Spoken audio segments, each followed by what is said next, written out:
So let's now move to the second activity, which is called Explore the Science of Situations.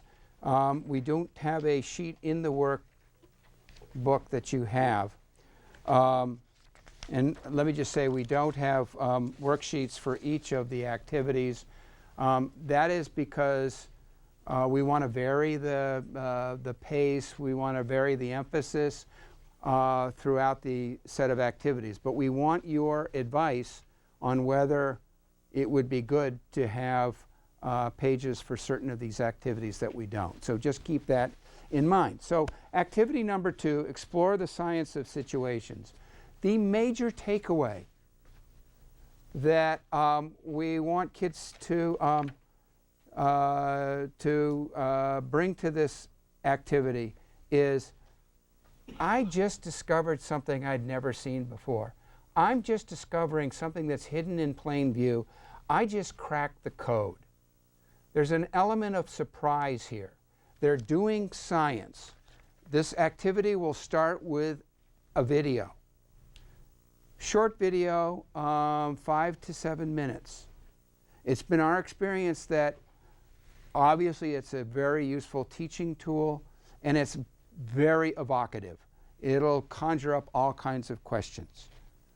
So they're doing science, but in a very playful way. So really, we want you in this activity to encourage that scientific exploration, that intellectual playfulness that is so part of almost every teenager, but in some ways so dormant. So we're going to watch a video. We want you to put yourself in the scene as best you can, be present, and then we essentially want you to empathize with the people in the scene. So that's what we want you to do as you watch these videos, or this particular video. This video is about the bystander effect. It shows you what it looks like, it shows you how to spot it, and it actually gives students a chance to see how people respond to a common bystander situation out in the real world. Liverpool Street Station in London. A drunk lies on the pavement. In fact, he's our actor, Peter, but these passers-by aren't to know that. And since he looks the worse for wear, not critically ill, they ignore him. Helping would be inconvenient or even risky. He lies there for 20 minutes, and no one raises an eyebrow. This time, we've dressed Peter as a respectable city gent. How long before he's rescued now that he looks the part? Hello, sir. How are you today? I'm all right, thanks. 6 seconds. She even calls him sir. And suddenly, everyone's a good Samaritan. Do you suffer from epilepsy? No. While you're lying on the floor in the rain? After a couple of minutes, even the police turn up. I would just hate to be in his position of feeling ill and nobody helping and walking past, so I'd just like to check that he was okay. I thought, well, it's wet, so he must really be ill because he's going to ruin his suit anyway. Our actress Ruth takes Peter's place. She's not a drunk, but she's also not a city gent. How long before she gets help?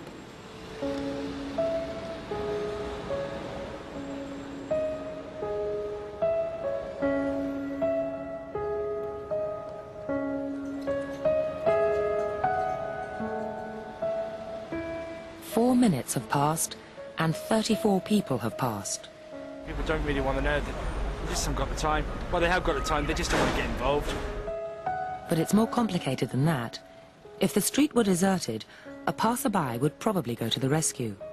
But these strangers have silently formed a temporary group with a rule: don't help. This woman, for instance, has clearly spotted Ruth, but she conforms to the rule and does nothing. You all right? You all right? Watch what happens, though, when someone else helps. You all right? You sure? She suddenly finds herself in a different group with a new rule: to help. She don't look well, does she? You all right, yeah? You sure? First I thought she was dead. Then I sort of checked to see if she was breathing or not. And I looked around and I couldn't believe that no one had noticed her, because there was a bloke sat there just absorbed in reading a newspaper. Peter's now having the same problem. This time, we've swapped his suit for casual clothes. He's not drunk, and we've asked him to act like he's in pain. Help! Help! Help me! Please, somebody! Help me! Help me, somebody! Please help me! Help me! Help me! Help me! Please, somebody help me! Please, somebody help me! It's always very distressing to watch situations like this where people are obviously suffering and no one's actually helping them. But what we have here is two conflicting rules. One is the rule that we ought to help, and the other is the rule that we ought to do what everybody else is doing. And here you have effectively a group of strangers who are exerting the pressure not to intervene, not to help. And it's very difficult to rebel.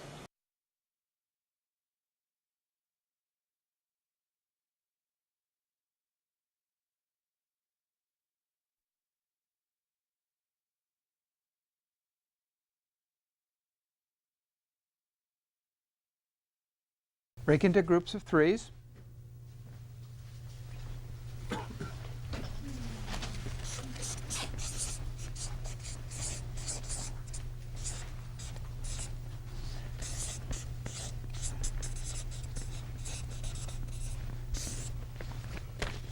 We're going to ask you 4 questions that we want you to discuss. This is primarily a discussion, just to share perspectives and perceptions. The first question, and we'll give you a short amount of time to do it, but an adequate amount of time. What happened? What did you see? So discuss that among yourselves.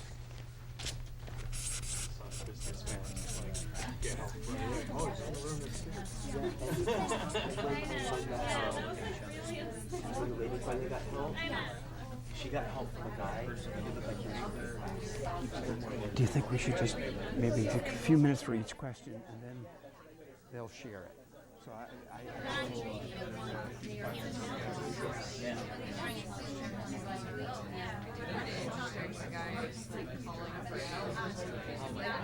would have thought at least somebody would be like, pick up their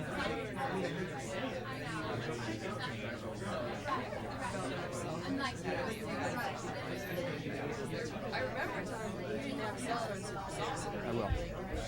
Really helped. There was someone who had to do something. But now they have cell phones and so many people call police. We're so eager to do it.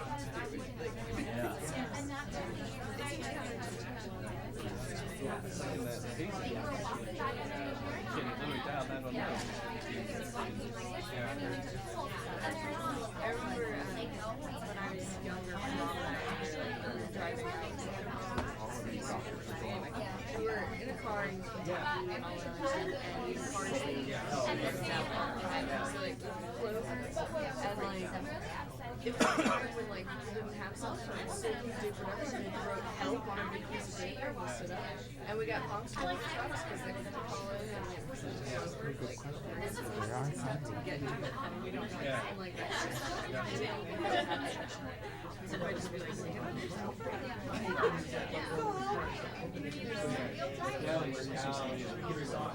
Okay, time out for 1 second. You may want to continue discussing what happened, but we'd like you to start moving into the second question. What do you imagine the people in the situation were actually thinking? So focus on that question. I'm then going to write 2 other questions. You can go on to those if you want, but I will punctuate after a couple of minutes to remind you to go on to each question. In other words, I'm providing you a certain amount of structure that you as leaders or teachers of this intervention can either use or not use depending upon the dynamics of the class. So I'm going to write 2 other questions. I'll remind you to make sure you cover them, but it's important that you cover all 4. Okay?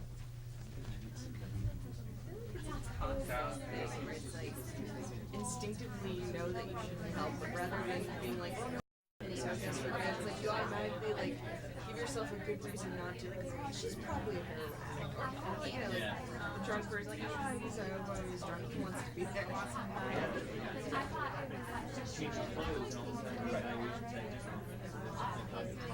It's hard to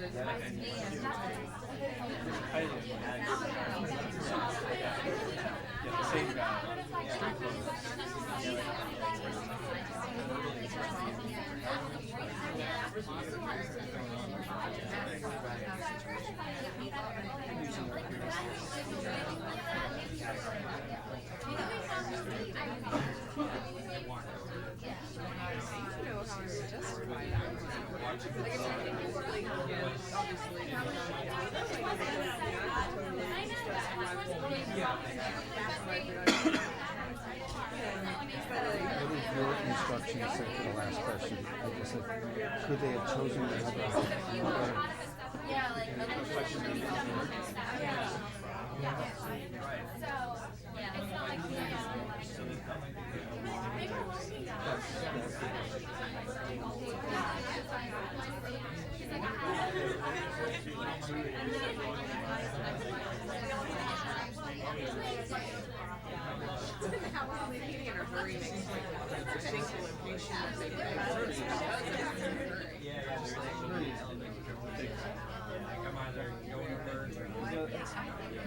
That's the question. The Kitty Genovese case, I think, is a great one because it's 3 to 1.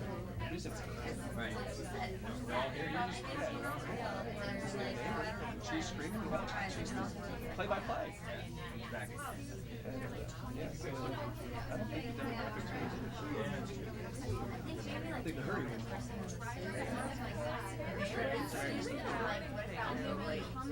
I mean, I'm sure somebody had I really think most people did it anyway. 30 years. Yeah, but something like that was getting, like, I hear, like, the sound that might be done every once in a while. If it's followed by a couple more, it's like, oh, my spider. If it's not, yeah, that's over 30 minutes. Yes. 30 seconds.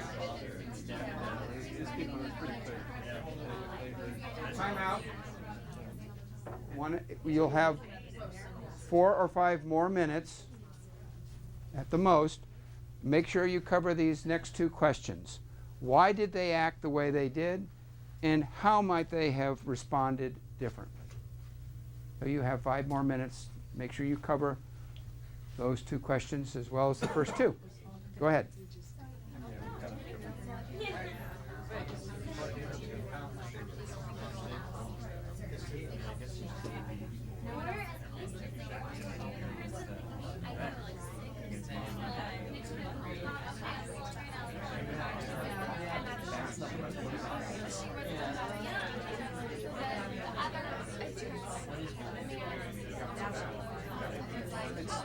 Social correctness versus factual correctness.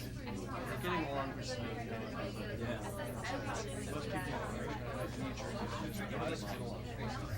don't need to use rights. That's why it's so true.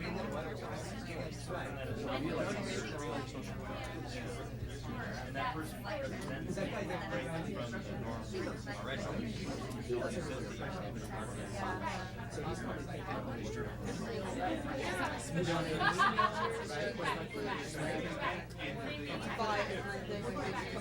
Outcast and they're okay. I wonder if they're like more or less like. Because you would think they're already doing the counterculture thing. They're already practice of breaking the law. You would think, well, that might be an isolation.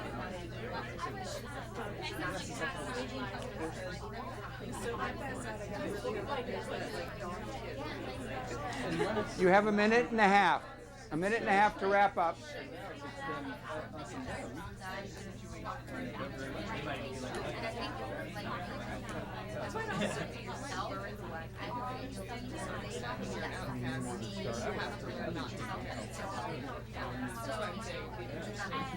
I don't know how on earth to test that. That person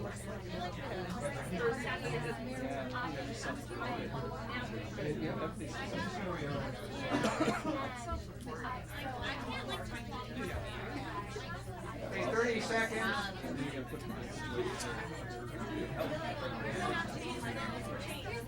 You want to do really, no one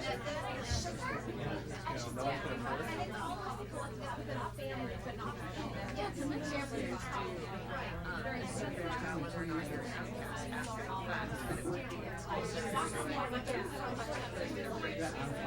No, but you have to put it in a situation.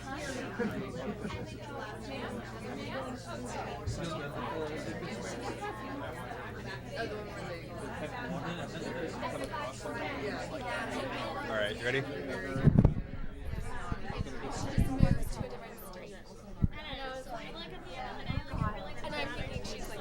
I think what we do. So I guess what we need to learn too is like for people like me that That's the best thing to do. The only way you can know some of that stuff. Especially in socially And you don't even like think about it. It's not like you're actually being like, no, I wouldn't help them. It's not gonna help them. yeah. Instinctively. I think maybe as a woman, like I felt like validated at that time. Like, It's so easy to say. they're like my size. Okay. Go ahead, you stop him. Okay, time is up. Okay, your time is up. I know that you'd like more time, but we do have to cut this off. Let me ask you, what you're going to do is share with the entire group. Which one of these questions you would most like to share with the big group? So this group, do you have a preference of any of these questions? How about, does anybody want to share their answer to question 1? Yeah, okay, just a raise hand. Does anybody want to share question 1? Okay, question 2. Any group would like to share question 2? Yeah. Okay. Thank you so much.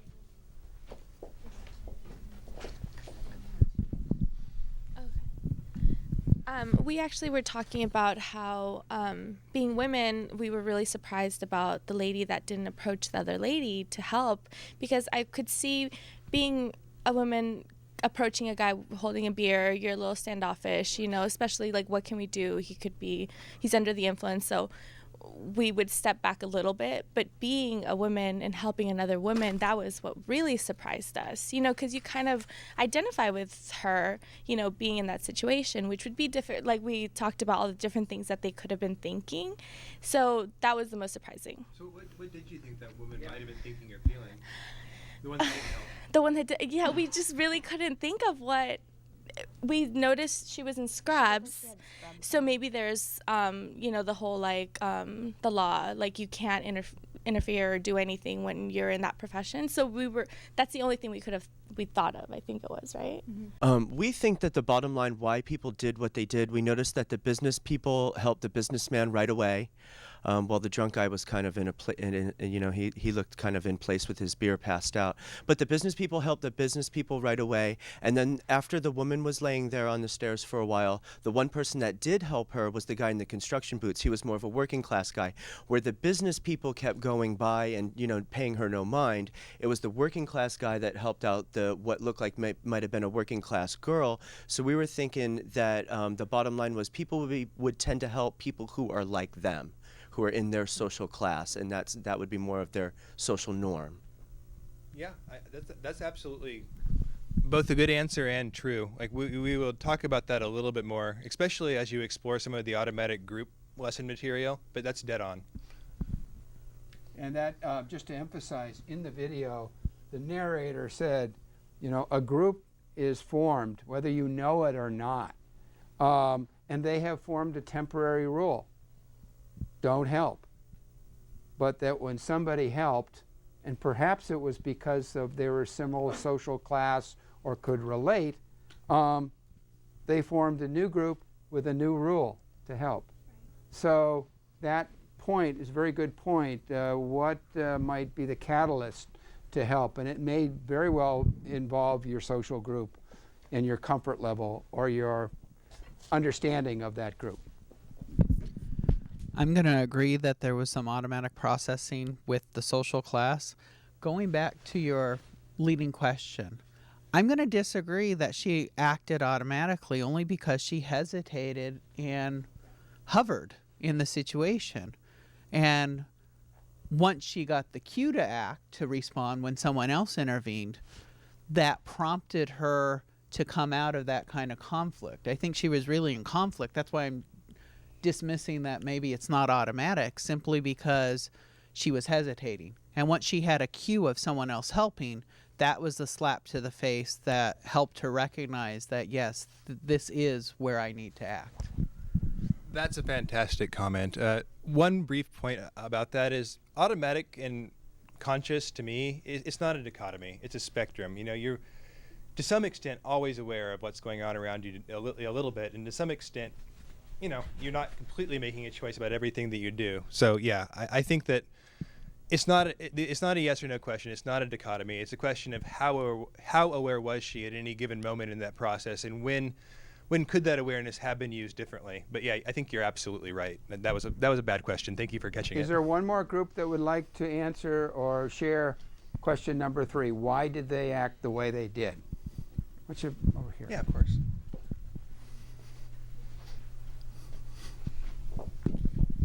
We noticed that there was a shift of responsibility. When people would walk by, they would just, we were discussing that they were probably thinking, well, somebody will help coming behind me, or if people are walking in front of me, it mustn't be that serious. And the final analysis was they were able to somehow absolve themselves of any kind of responsibility by this collectivist mentality, judging their behavior on the behavior of others. Very good theory. Absolutely. And the next video even will nod directly to that. So you are correct, absolutely. So, question number 4, does any group want to share your perspective on that? How might they have responded differently?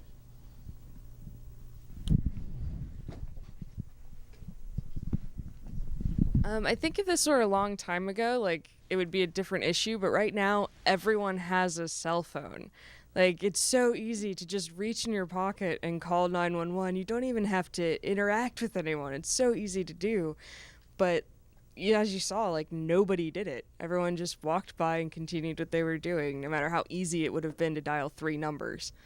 So Amanda raises a very good point. In this day and age, you can use your cell phone. Little things can indeed make a big difference.